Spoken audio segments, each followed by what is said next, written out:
Dennis, just tell us how the lads reacted to that incredibly narrow defeat at Castleford. Disappointed. We were disappointed. It's where we want to be, really. Like I say, we went to a hostile environment. The pitch was not in a great place.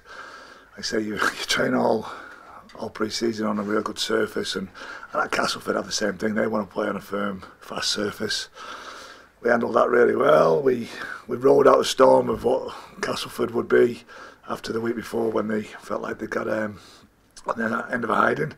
So they were always going to be fired up and come out. We rode that. We didn't change the way we wanted to play. We went after them with some of the attitude and mentality that we'd built through our pre-season.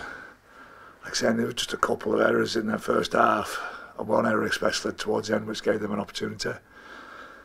But I thought we got stronger again in the second half. I thought we were in a real good place going into that last 10-15 minutes.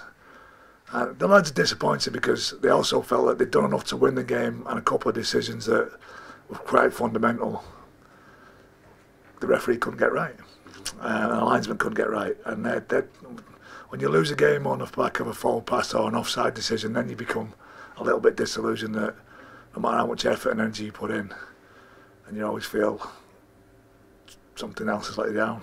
And but we didn't come away from there thinking everything was all right. We know we need to win games like that.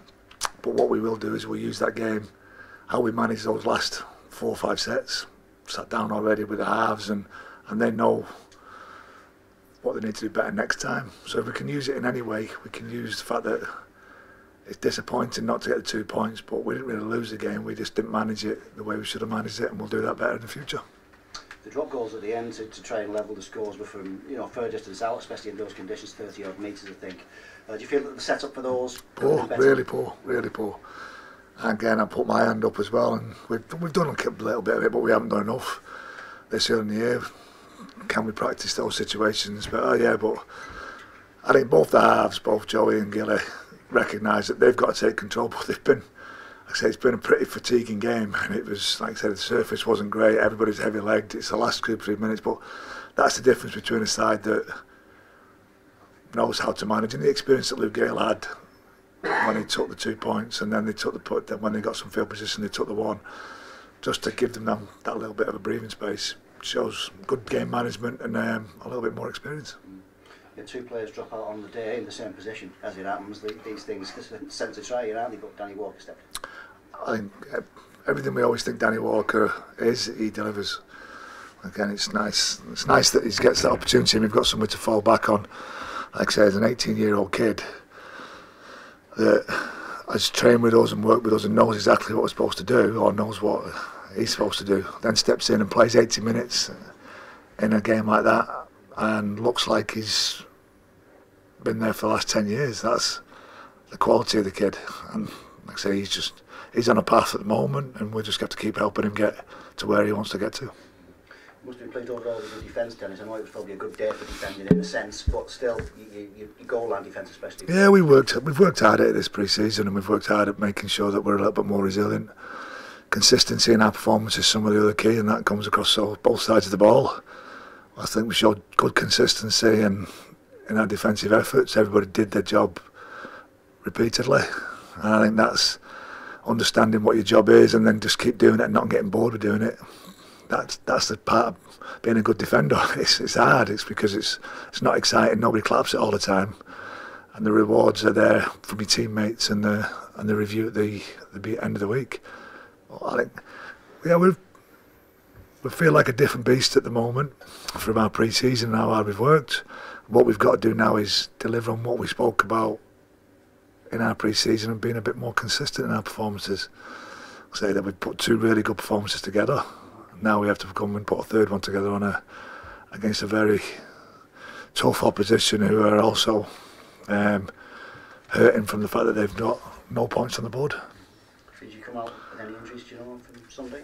No, we've seemed all right at the moment. Like I say, we're still, like I say, it's still very early in the week. Got bumps and bruises. Couple of things, just bangs and bumps really. What about the 2 lads who cried off on Sunday?